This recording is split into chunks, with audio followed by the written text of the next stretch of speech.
So now we have completed our video. We have our questions on here. We know what the students need to answer.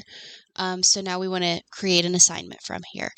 So you can either continue to edit it, you can duplicate the video, or you can share a preview with people. My video is set to public. You could set it to private, but I want it on public. And now we're going to click Assign. So I want them to start it today, and I want the due date to be on Friday.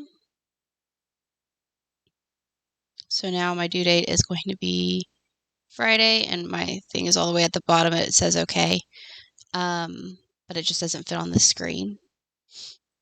All right, so I can have prevent skipping on, which means that the students won't be able to skip ahead. You can turn off CCs, so they can't use mobile apps. And then I'm going to add a new class, and I'm going to call it Mrs.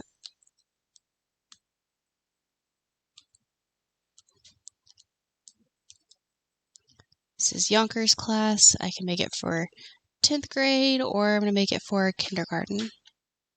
I can add a subject, whatever. I can make it a classic, which means that it's going to be in the teacher's favorites, and when the students log in or sign up, they'll be able to get in. Or I can make it open, which means they just need a class code. We're going to make it open so everybody can get in, and then create my class, and now I can assign it to my class.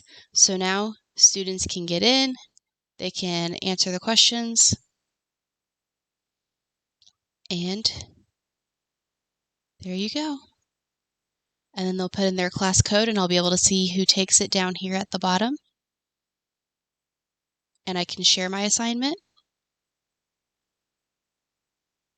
or I can go live with it, or I can delete it.